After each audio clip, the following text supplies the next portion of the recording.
What's happening, guys? My name is Adam, aka Speedy Spectrum, and welcome back to Let's Play and Dub The Legend of Zelda Link's Awakening for the Switch. In the last episode, we cleared Catfish's maw by defeating the Slime Eel, and we also obtained the fifth instrument of the Sirens, the Wind Marimba. And guess what? In this video, we're going to collect more seashells and pieces of heart. Yes, I know, it is boring. It is monotonous. But A, it's necessary, and B, we don't have much of it left. However, to start things off, we're actually going to finish the trading sequence.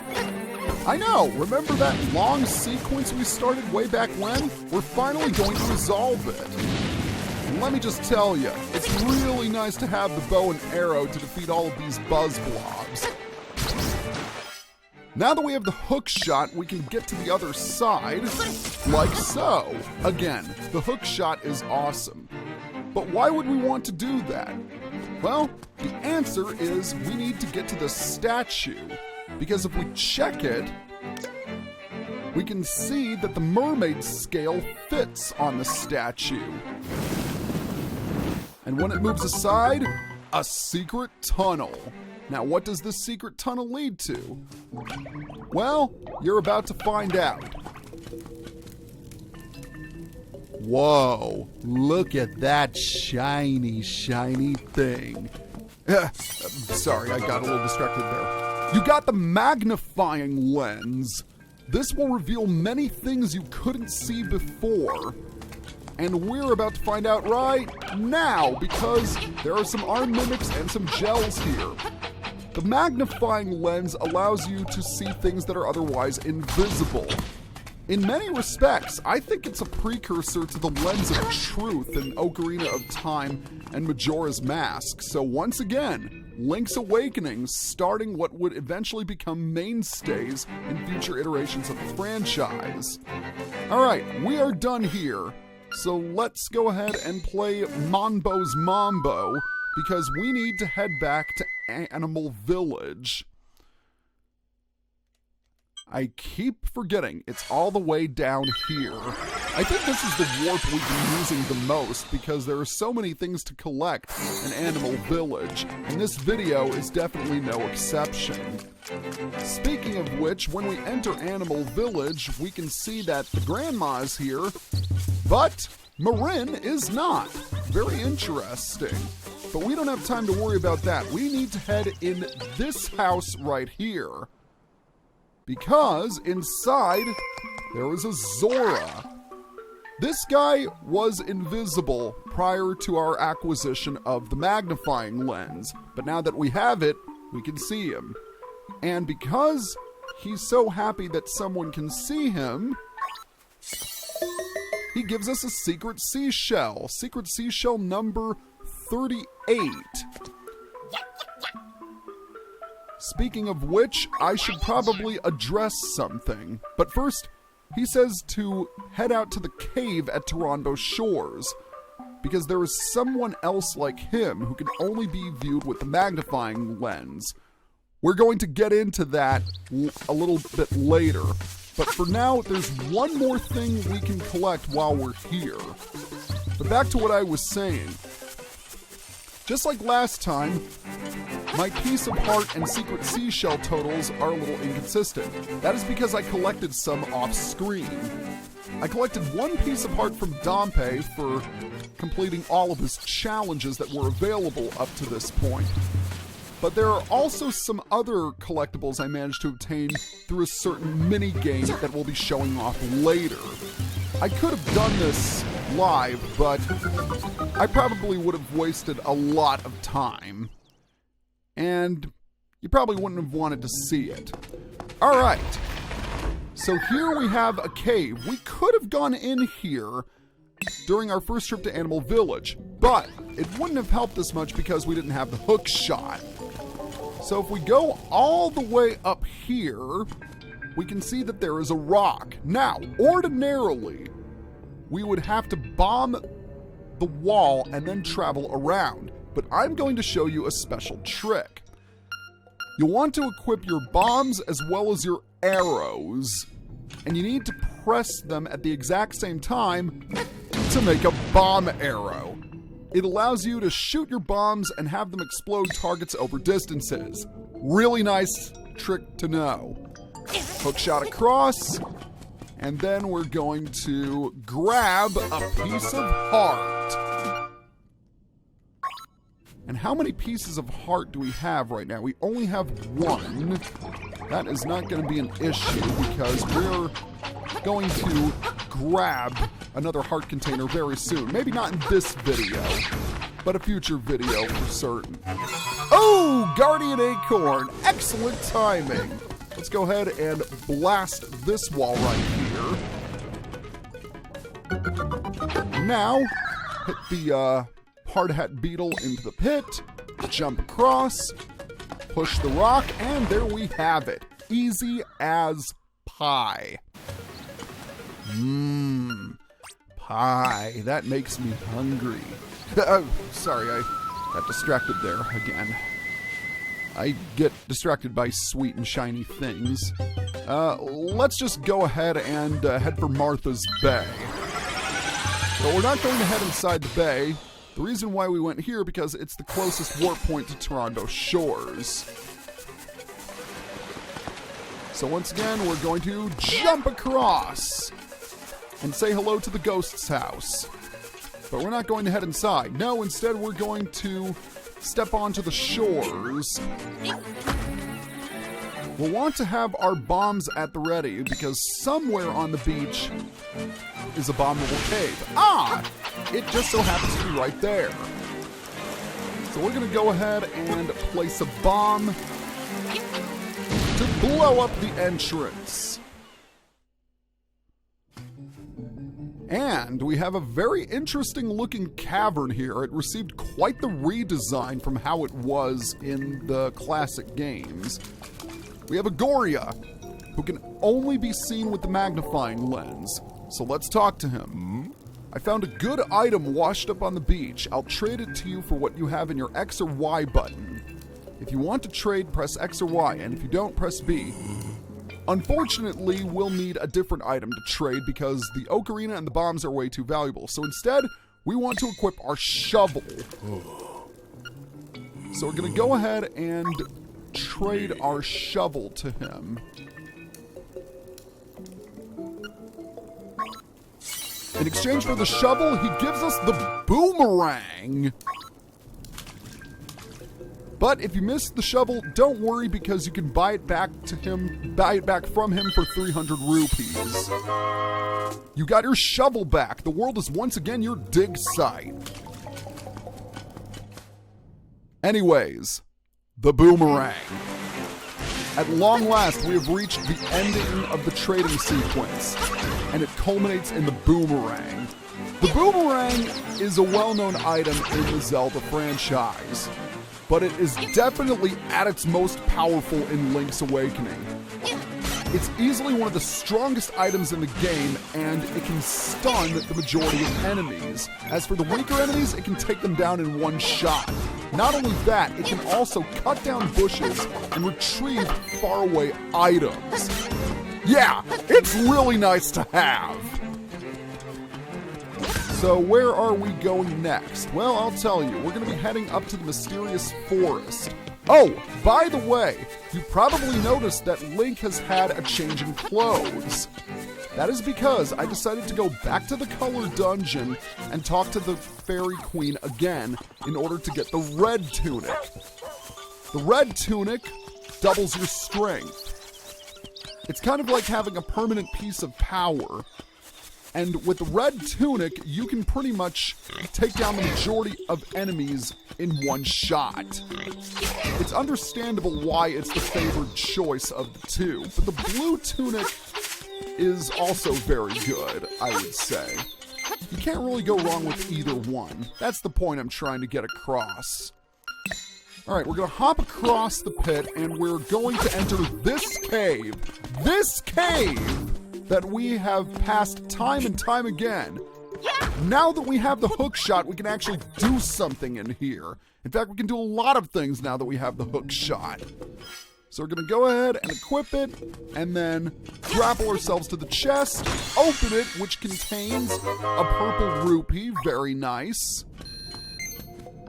Then we're going to grapple across, push the rock down, and grab a piece of heart. Excellent. Excellent with a capital E. We're really making some progress on these pieces of hearts, I have to say. All right, our next stop is the witch's hut. Not in the witch's hut, mind you, but near the witch's hut. Thankfully, we're close by. So we're going to head all the way down. And we're going to lift this rock, chuck it aside, because right here is a staircase we must take. Of course, it doesn't hurt that we have to fall into a pit. I mean, no cave exploration is completed without a few pitfalls along the way. Once again, now that we have the hook shot, we'll be able to do something in here for once. And we have been inside here, mind you. But during our first voyage, we couldn't get to that piece of heart over there. All right. So we're going to hop across. And next we're going to hook shot across, destroy the keys, and grab yet another piece of heart. Awesome. All right.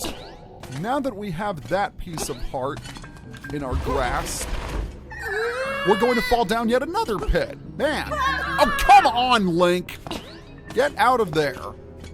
Or at least try and be a little more graceful. So we're in the cemetery, but our next destination is going to be Koholint Castle.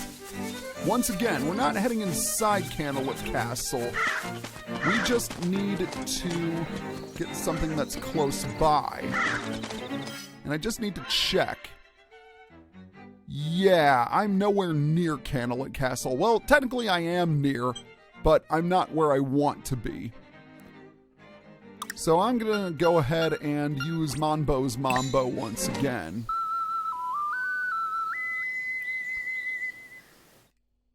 I think the best place for me to warp would be, Actually, I think I might be better off going to Tao Heights. I could have gone to Yukuku Prairie, but the trek would have been slightly longer. And we're going to take the same route much as we did after we completed Angler's Tunnel.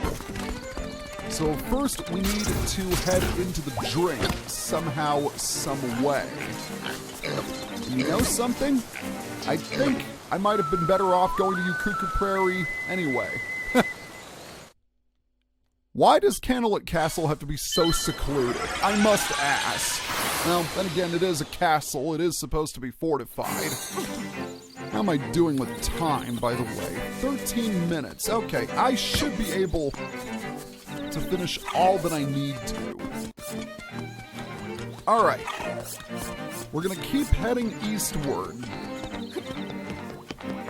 Because once we get to Koholint Castle, we'll need to find a series of pits, on the other side of which is a staircase.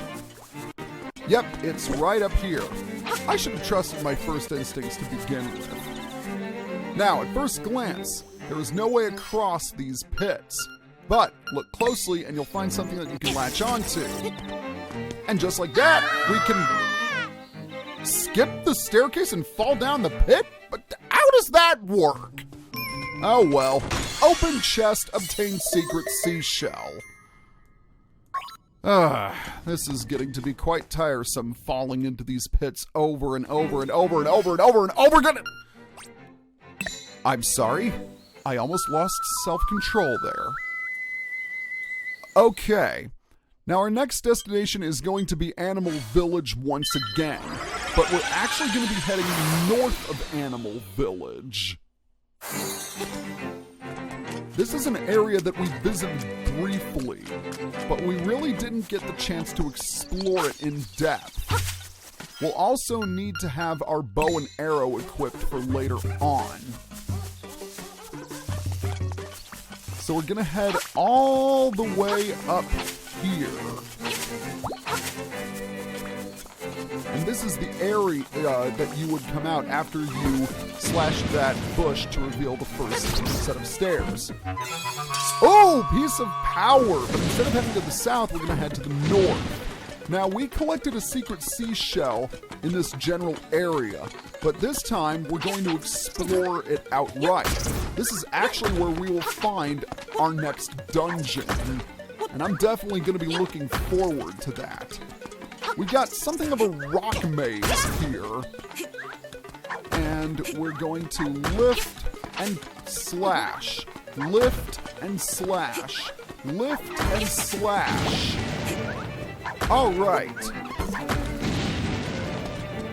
Now we need to enter the drink, swim to the right, and head into this cave right here.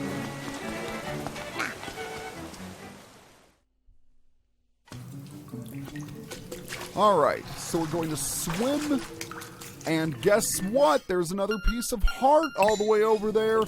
Grapple and grapple to get it. Alright, we've got 4 pieces of heart. Guess what that means? Another heart container.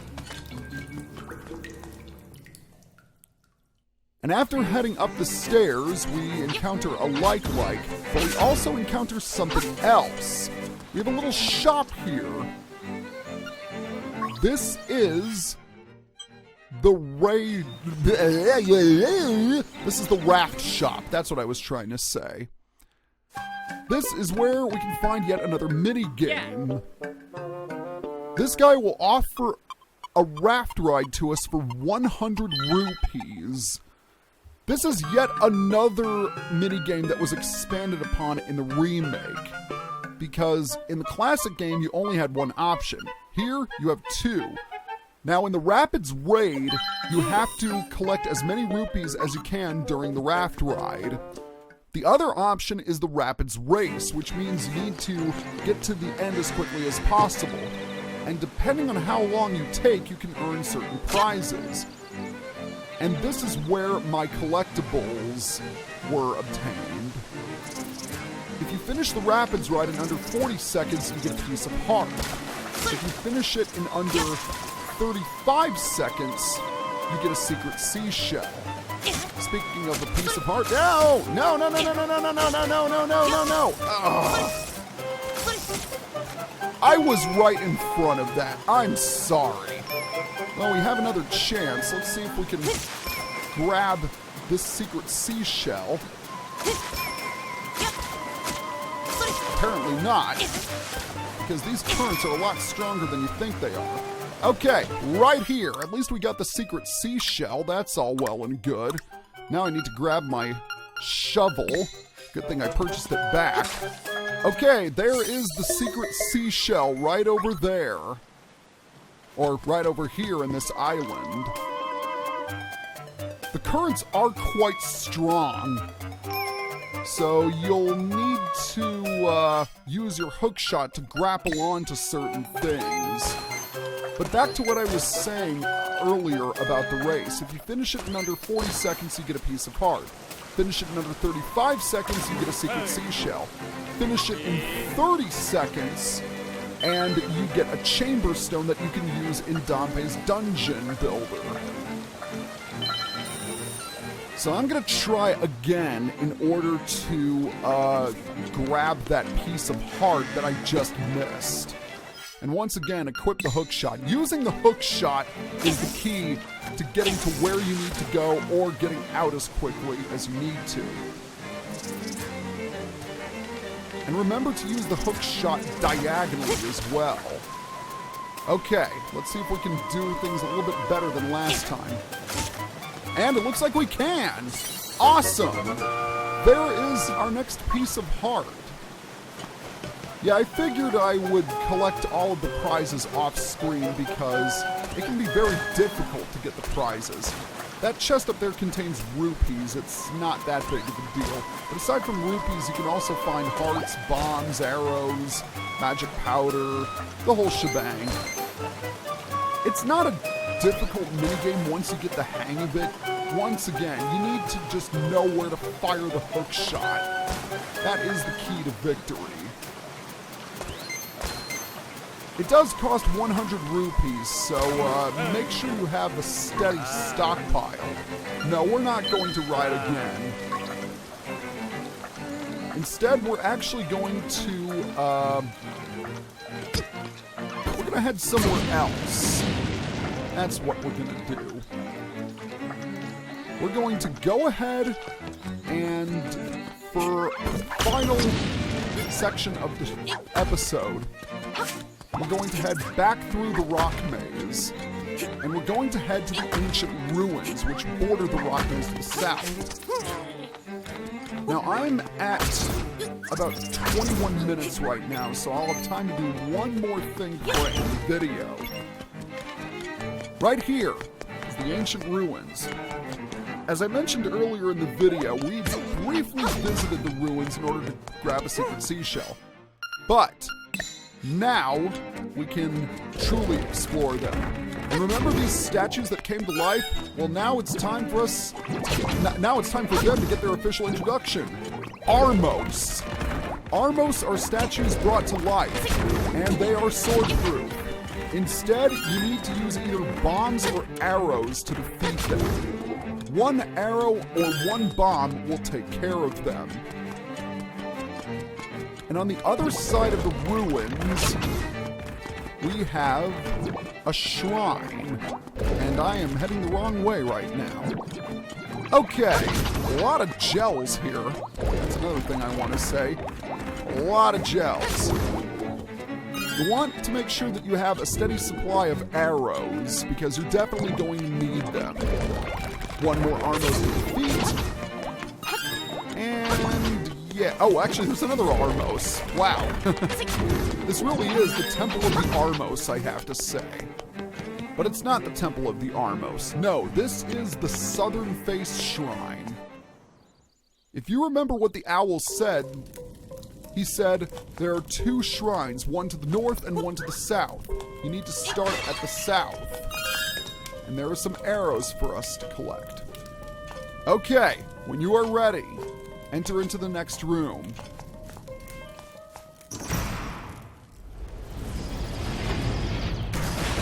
And just like that, we have a mini-boss, the Armos Knight. Now the Armos Knight will run around and jump, and when he jumps, you will get stunned if you are on the ground. Now that big shield of his will block any frontal assault you try and make. So you need to head to his backside in order to shoot an arrow. Spin attacks will also work, but they take longer to charge up. Arrows are much quicker. Once you hit him twice, he'll lose his shield. Once you hit him a third time, his helmet will crack. And once you hit him a fourth time, he'll go down. A pretty easy fight, I have to say. Check it out. Now that the Armos Knight has perished, look at what we've got. You got the face key! This is the key that we'll need to enter the 6th dungeon. But there's also something else waiting for us on the other side. We need to equip our magic powder. And we're going to light both of these torches, and once the room is lit, there is a relief on the back wall. Let us read it. To the finder, the Isle of Koholint is but an illusion. Human, monster, sea, sky. A scene on the lid of a sleeper's eye. Awake the dreamer, and Koholint will vanish, much like a bubble on a needle. Castaway, you should know the truth.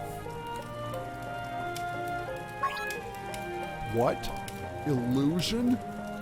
Yes, this is correct. The entire island is an illusion. Nothing is real. Every person we've talked to, every monster we've slayed, everything we've interacted with is not real. Yeah, you can imagine how shocked I was when I was an 8-year-old kid playing this game for the first time. It sort of blew my mind. So, if the island isn't real, how did we get here in the first place? And are we really doing the right thing by waking the windfish?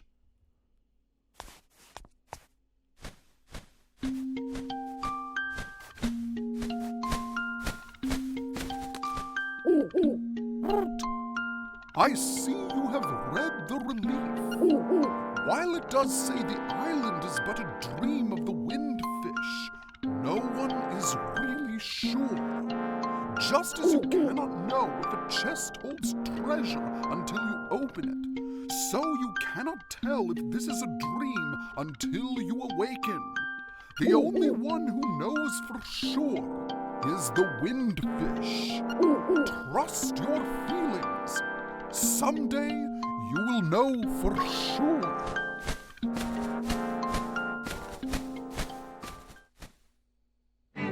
Nothing but a dream. That is what this island is. Well, that's a lot for us to take in, so let's take a break by doing something fun.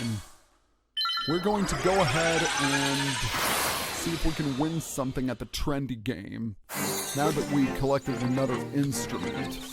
I mean, the fact that this entire island is a dream of the windfish, and that we're only a part of it. That's a lot to take in, I have to say. But again, I really like this twist. It really questions on whether or not what you're doing is the right thing. And right now, I'm not doing the right thing because I'm where I need to be. Alright, let's see if the trendy game has something new for us to collect. And it does! We have another figurine to attain. It's a blooper. So first we're going to move all the way to the right. And I'll need to wait until it moves back. So I think I'm going to stop right there. And come on, speed up. Oh, just missed it. That's a shame. Timing was a little off there, but once again, 3 tries and I'll grab it off screen. Oh. So let's try again. Once again, move right first. That's always the smarter thing to do. Now, will it move fast enough? I think it might. Yes! It looks like we're only going to get this in 2 attempts. That's pretty good. All right, we've got it. Oh. Believe it or not, there is a... Okay, I didn't want to do that, but yeah, let's just move the crane so we don't have to do it anymore. But what I was saying, there is a reason for us obtaining all of these figures. It's a rather silly reason, but at least there is a reason nonetheless. No, we don't want to play again. We want to grab our prize. You got a blooper figure. It's not so menacing outside of the water. Now, admittedly, I'm not 100% sure where this goes. But I am confident that I have to deal with lag right at the end of the video. So I guess I will end the video right now. So next time on Let's Play and Dub The Legend of Zelda... Okay, never mind. It went back to normal. Okay. You know what? No, we're not ready to end the video. We're going to finish placing this figure on the stand, by golly. Is it right here, I wonder? No, this is Bow Wow, and that makes sense because the other figure is Chow Chow. I think it's yet another figure that goes in the family's house. But of course, there's only one way to truly find out. So does it go here? No, that's for the Shy Guy figure. What about there? That's the Pokey figure. Okay, I was wrong. Well, this just begs the question, where the heck is this thing supposed to go? Okay. You know, it might belong in Marin's house. So let's see if I'm right. There is the Goomba figurine. And no, that's the piranha plant. All right, there's one other place it could be. And it might belong in Ulrira's house. Old man Ulrira. Of course, I could be wrong. Well, I think I've officially run out of options. Oh, wait, no, it is in Old Man Ulrira's house. It's right up here. It's kind of hard to see from all the way over there. It's a blooper figure. Squids are the hot new thing with kids today. So if the squids played with the kids, would that technically make it a squid game? I don't know, but one thing I do know is I'm ready to end this video. So next time on Let's Play and Dub, The Legend of Zelda Link's Awakening, we're going to explore the 6th dungeon. See you guys next time.